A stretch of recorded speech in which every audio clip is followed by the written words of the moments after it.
जय हिंद।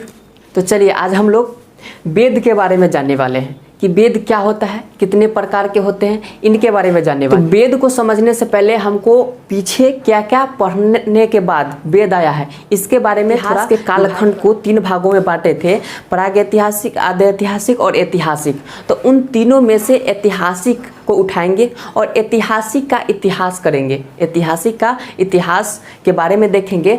तो ऐतिहासिक का इतिहास को 3 भागों में बांटा गया, जिसमें क्या है, पुरातात्विक द्वारा और विदेशी यात्री द्वारा, और क्या आ जाएगा तीसरा का नंबर, तो साहित्य द्वारा। तो साहित्य को उठाएंगे तो साहित्य को भी 2 भागों में बांटा गया। पहला क्या है, धार्मिक है और एक गैर धार्मिक है। तो धार्मिक को उठाएंगे तो इसको भी 2 भागों में बांटा गया। पहला क्या, ब्राह्मण द्वारा और एक गैर ब्राह्मण, ब्राह्मण और गैर ब्राह्मण। तो गैर ब्राह्मण में क्या पढ़ना है, तो जैन और बौद्ध के बारे में पढ़ना है। और ब्राह्मण में क्या पढ़ना है, तो वेद, वेद का उपवेद, वेदांग, पुराण, ये सब के बारे में क्या पढ़ना है, ब्राह्मण ग्रंथ में पढ़ना है।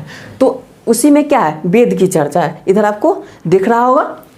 अब देखिएगा कि वेद की चर्चा है, तो अब वेद के बारे में पढ़ना है। तो वेद देखिएगा, भारत का प्राचीनतम धर्म ग्रंथ क्या है, वेद है। भारत का प्राचीनतम धर्म ग्रंथ वेद है। इसके संकलनकर्ता महर्षि कृष्णद्वैपायन वेद व्यास, यह क्या किए, वेद का संकलन किए। और आगे देखिएगा, वेद हमें वसुधैव कुटुंबकम का उदाहरण देता है। वेद हमें वसुधैव कुटुंबकम का क्या करता है, उदाहरण देता है।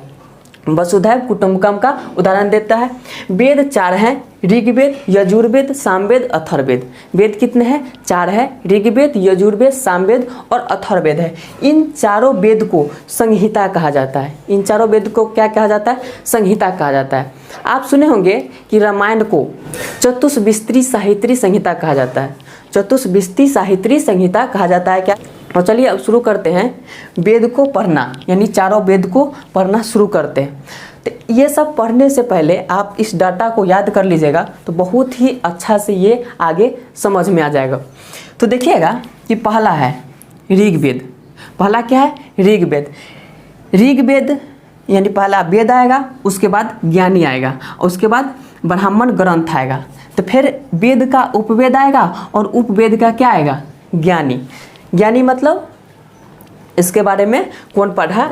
अब देखिए ऋग्वेद, ऋग्वेद का ज्ञानी, ऋग्वेद का ज्ञानी को होत्री कहते हैं। ऋग्वेद के ज्ञानी को क्या कहते हैं, होत्री कहते हैं। यजुर्वेद के ज्ञानी के अधर्यु कहते हैं। यजुर्वेद के ज्ञानी को अधर्यु कहते हैं। सामवेद के ज्ञानी को उद्धरात कहते हैं। अथर्ववेद के ज्ञानी को क्या कहते हैं, ब्रह्मा कहते हैं। क्या कहते हैं, ब्रह्मा कहते हैं। अब देखिएगा कि ऋग्वेद के ब्राह्मण ग्रंथ क्या है, ऐतरेय और कौस्तकी। यहाँ क्या कर सकते हैं, ए आ क, एक से याद रख सकते हैं। ए से ऐतरेय और क से कौस्तकी, ए से ऐतरेय और क से कौस्तकी आप याद रख सकते हैं। ऋग्वेद के ब्राह्मण ग्रंथ ऐतरेय और कौस्तकी। दूसरा का देखिएगा, यजुर्वेद के ज्ञानी अधर्यु, और इसका तैतरेय और शतपथ, यानी सत याद रख सकते हैं। तैतरेय और शतपथ, तैतरेय और शतपथ। तो ऋग्वेद के ब्राह्मण ग्रंथ क्या है, ऐतरेय और कौस्तकी। यजुर्वेद के ब्राह्मण ग्रंथ क्या है, तो तैतरेय और शतपथ। सामवेद का ब्राह्मण ग्रंथ देखिएगा तो पंचविश है। सामवेद का ब्राह्मण ग्रंथ क्या है, पंचविश। सामवेद का ब्राह्मण ग्रंथ पंचविश। सामवेद का ब्राह्मण ग्रंथ क्या है, पंचविश। अथर्ववेद का देखिएगा, अथर्ववेद के ज्ञानी को ब्रह्मा कहा गया, और इसके ब्राह्मण ग्रंथ को क्या कहा गया, गोपथ कहा गया। क्या कहा गया, गोपथ कहा गया। अब देखिएगा कि ऋग्वेद के उपवेद क्या है, आयुर्वेद। ऋग्वेद के उपवेद आयुर्वेद। ऋग्वेद के उपवेद आयुर्वेद। यजुर्वेद के उपवेद धनुर्वेद। तो यजुर्वेद में क्या चीज़ का चर्चा है, तो यजुर्वेद में युद्ध और कर्मकांड की चर्चा है। तो यजुर्वेद में यहाँ लिख लीजिएगा कि युद्ध की चर्चा है। तो युद्ध में क्या होता है, तो धनुष से युद्ध होता है ना, तो युद्ध किया जाता है धनुष से। तो यजुर्वेद, यह से यजुर्वेद। तो यजुर्वेद में किसकी चर्चा है, युद्ध की चर्चा है। तो युद्ध से क्या याद रखेंगे, धनुर। युद्ध में क्या किया जाता है, धनुर चला जाता है, धनुष चला जाता है, तो धनुर्वेद याद रखेंगे। तो ऋग्वेद के उपवेद क्या हो गया, आयुर्वेद, यजुर्वेद के उपवेद धनुर्वेद, और सामवेद देखिए, सामवेद, सामवेद में संगीत की चर्चा है, सामवेद में संगीत की चर्चा है। तो कोई अगर गीत गाता है या गाना बजाता है तो कितना मधुर लगता है, यानी कि गंध आता है, उस गीत का गंध आता है, मधुर गंध आता है, क्या चीज़ का, उस गीत का। तो सामवेद का उपवेद क्या आ गया, गंधवेद, यानी कोई ना स्वादिष्ट खाना बनता है तो गंध आता है, तो कोई एकदम मनपसंद गाना बजाता है तो क्या आता है, गंध आता है। तो वहाँ से याद रखेंगे सामवेद। तो सामवेद में क्या हुआ, गंधवेद, गंधवेद यानी गंधर्ववेद, सामवेद का उपवेद गंधर्ववेद। अब देखिएगा आगे है अथर्ववेद। अथर्ववेद में क्या है, शिल्पवेद। इसमें क्या है, जादू टोना वशीकरण आदि की चर्चा है, जादू टोना वशीकरण औषधि ये सब की चर्चा है। तो इसमें अथर्ववेद में आप ये कहिएगा कि इसमें औषधि की चर्चा है। तो औषधि को क्या करता है, पीसता है, क्या चीज़ पर रख करके, लोढ़ी सिलौटा पर रख करके। तो सिलौटा से याद रखिएगा शिल्पवेद, सिलौटा से क्या याद रखिएगा, शिल्पवेद। तो अथर्ववेद में क्या है, औषधि की चर्चा है। तो अथर्ववेद के उपवेद क्या हो जाएगा, शिल्पवेद। अथर्ववेद के उपवेद क्या हो जाएगा, शिल्पवेद हो जाएगा। तो ये आपका उपवेद हो गया। अब देखिएगा उपवेद के ज्ञानी, पहला देखिएगा आयुर्वेद। आयुर्वेद के ज्ञानी को प्रजापति कहते हैं, आयुर्वेद के ज्ञानी को प्रजापति कहते हैं, आयुर्वेद के ज्ञानी को प्रजापति। अब देखिए धनुर्वेद के ज्ञानी को विश्वामित्र कहते हैं, धनुर्वेद के ज्ञानी को विश्वामित्र कहते हैं, धनुर्वेद के ज्ञानी को विश्वामित्र कहते हैं। गंधर्ववेद के ज्ञानी को नारद कहते हैं। अब देखिए जहाँ भी कोई दिक्कत होता है, चाहे कुछ भी होता है, तो नारद जी क्या करते हैं, एकदम फट से चले आते हैं, नारायण नारायण, यानी होता है ना, सुने होंगे। तो सामवेद में किसकी चर्चा है, सामवेद में गान की चर्चा है, यानी संगीत की चर्चा है। संगीत सुनने से क्या होता है, गंध आता है, गंध आता है तो हम भी गाने लगते हैं। तो गंधर्ववेद इसका उपवेद हो गया। और नारद जी क्या करते हैं, ये गाना भी गा लेते हैं, तो नारद जी इसका क्या हो गए, गंधर्ववेद के ज्ञानी हो गए। तो सामवेद का उपवेद गंधर्ववेद और गंधर्ववेद के ज्ञानी को नारद कहते हैं। अब देखिएगा अथर्ववेद के उपवेद क्या था, शिल्पवेद। अथर्ववेद में क्या था, औषधि था। तो औषधि क्या करते हैं, लोरी सिलौटा पर रख के पीसते हैं, और पीसते हैं शिल्पवेद। तो क्या हो गया, शिल्प से शिल्पवेद हो गया। तो शिल्पवेद के ज्ञानी को क्या कहते हैं, विश्वकर्मा कहते हैं, शिल्पवेद के ज्ञानी को विश्वकर्मा कहते हैं। तो यह एक छोटा सा डायग्राम है, इसके माध्यम से आपको डाउट नहीं होगा, ये आप लिख लीजिएगा, उतार लीजिएगा। तो इस प्रकार से आप प्रैक्टिस कीजिएगा तो बहुत अच्छा से याद हो जाएगा, कुछ टेक्निक के माध्यम से और कुछ हम बता दिए उसके माध्यम से।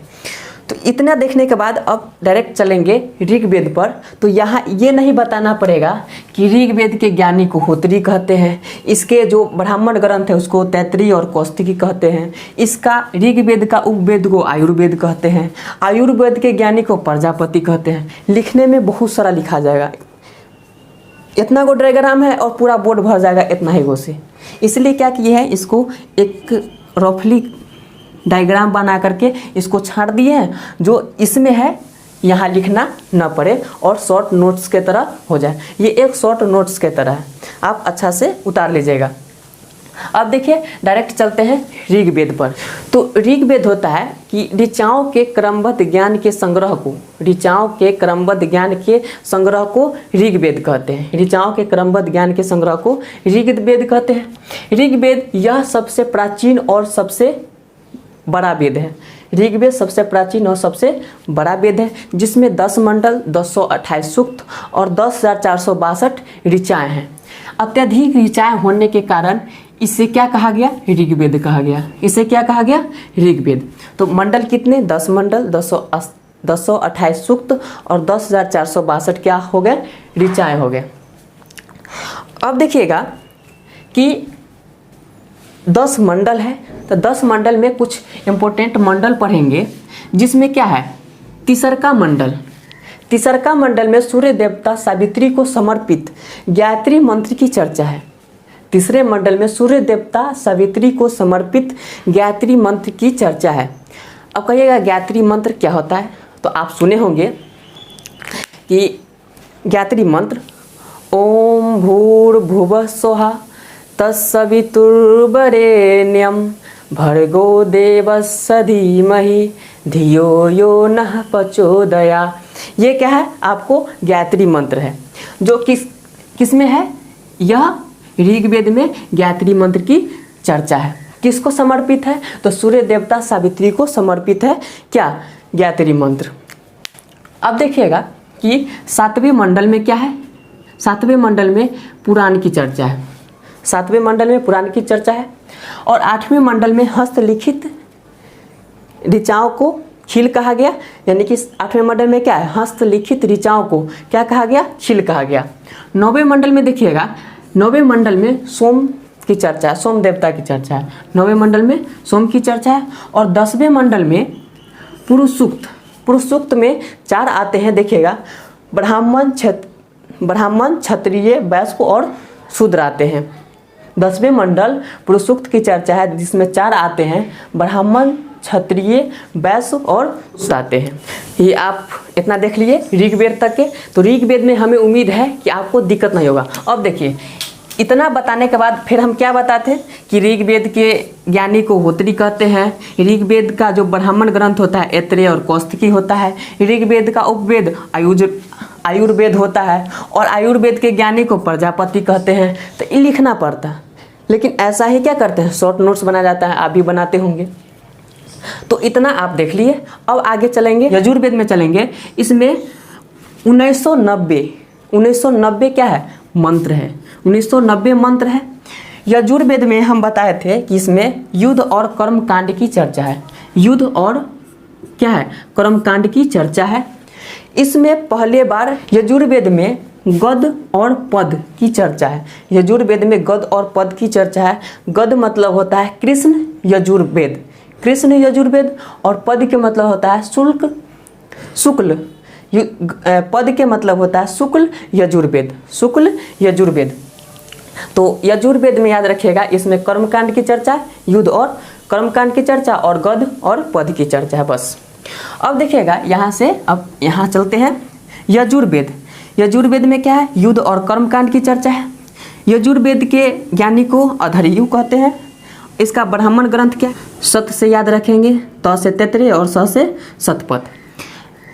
यजुर्वेद के उपवेद क्या है, धनुर्वेद, और धनुर्वेद के ज्ञानी को क्या कहते हैं, विश्वामित्र कहते हैं। क्या कहते हैं, विश्वामित्र कहते हैं। आगे है सामवेद, 1875 क्या है, मंत्र है, जिनमें 99 मंत्र सामवेद के लिए उपयोगी है। अब देखिएगा, भारतीय संगीत में 7 स्वर आते हैं, आप सुने होंगे, सा रे ग म प ध नी, और फिर सा से शुरू होता है, इसलिए क्या है, भारतीय संगीत में 7 स्वर आते हैं, जो इन 7 किस वेद में है, तो सामवेद में है। देखिए, सामवेद में भारतीय संगीत के जनक है, जिसमें सा रे ग म प ध नी आता है। अब आगे है अथर्ववेद, लेकिन इसको सामवेद को इस पे लाएंगे। देखिए, सामवेद में क्या है, संगीत की चर्चा है, संगीत की चर्चा है, लेकिन सामवेद के ज्ञानी को क्या कहते हैं, उद्धरार्थ कहते हैं। इसके ब्राह्मण ग्रंथ 25 है, ब्राह्मण ग्रंथ क्या है, 25 है। जब गाना गाता है तो क्या आता है, गंध आता है, तो इसे गंधर्ववेद कहते हैं। और नारद जी क्या करते हैं, उस गंध सुन के चल आते हैं। तो इसका जो ज्ञानी है उपवेद का, उपवेद क्या है, गंधर्ववेद, इसके ज्ञानी क्या है, कौन है, नारद है। आगे है अथर्ववेद। अथर्ववेद में औषधि, जादू टोना, ये सब की चर्चा है। तो देखिएगा, अथर्ववेद, इसकी रचना सबसे बाद में हुआ, इसकी रचना सबसे बाद में हुआ, ध्यान में रखिएगा, इसकी रचना सबसे बाद में हुआ, इसकी रचना सबसे बाद में हुआ। तो इसकी रचना सबसे बाद में हुआ, इसीलिए इसे न तो तैत्रेय कहते हैं और न ही आरण्यक कहते हैं। अब देखिए ये होता क्या है, तो यहाँ देखिए, सबसे पहले प्रारंभ में वेद 3 थे। जब प्रारंभ में वेद लिखे गए तो 3 लिखे गए, ऋग्वेद, यजुर्वेद और सामवेद लिखे गए। तो यह तीनों जंगल में लिखे गए। तो जो चीज़ जंगल में लिखा गया उसे क्या कहा गया, आरण्यक कहा गया। जो वेद जंगल में लिखा गया उसे आरण्यक कहा गया। तो आरण्यक कहा गया क्योंकि यह जंगल में लिखाया, लेकिन इसमें कितने वेद है? 3 वेद है, इसलिए इसे त्रय कहा गया। क्या कहा गया? त्रय कहा गया। तो 3 वेद होने के कारण त्रय कहा गया, और इस वेद की रचना कहाँ हुआ? जंगल में हुआ, इसलिए इसे आरण्यक कहा गया। लेकिन अब देखिएगा अथर्ववेद यह सबसे बाद का वेद है, यानी कि ये तीनों के बाद, बहुत बाद इसका क्या हुआ होगा? लिखाया गया होगा। तो अथर्ववेद यह सबसे बाद का वेद है, इसलिए इसे न तो त्रय कहा गया और न ही आरण्यक कहा गया। यानी कि इसे न तो त्रय कहा गया और न ही आरण्यक, यानी कि यह जंगल में नहीं लिखा गया। तो इतना समझ गए। अथर्ववेद यह इसकी रचना सबसे बाद में हुआ। इसमें क्या? जादू टोना, वशीकरण, रोग निवारक, औषधि आदि की चर्चा है।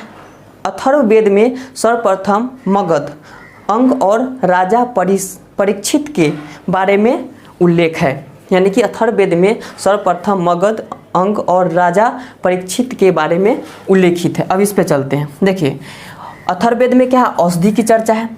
तो औषधि की चर्चा है, यानी कि वेद, अथर्ववेद में औषधि की चर्चा है। औषधि को किस पे करते हैं? लोरी सिलौटा पर पीसते हैं। तो अथर्ववेद का उपवेद क्या हो जाएगा? शिल्पवेद। अथर्ववेद के उपवेद शिल्पवेद, और शिल्पवेद यानी उपवेद क्या है? शिल्पवेद। तो शिल्पवेद के ज्ञानी को क्या कहते हैं? विश्वकर्मा। अथर्ववेद के ज्ञानी को ब्रह्मा कहते हैं। इसके ब्राह्मण ग्रंथ क्या कहते हैं? गोपथ कहते हैं। क्या कहते हैं? गोपथ कहते हैं। तो यह आपका शॉर्ट नोट्स था, आपको बहुत ही अच्छा से समझ में आया होगा, याद भी हो गया होगा। तो अगर बहुत ही अच्छा से याद हो गया है तो लाइक, कमेंट और सब्सक्राइब चैनल को जरूर कर लीजिएगा। फिर मिलते हैं अगले वीडियो में, तब तक के लिए जय हिंद।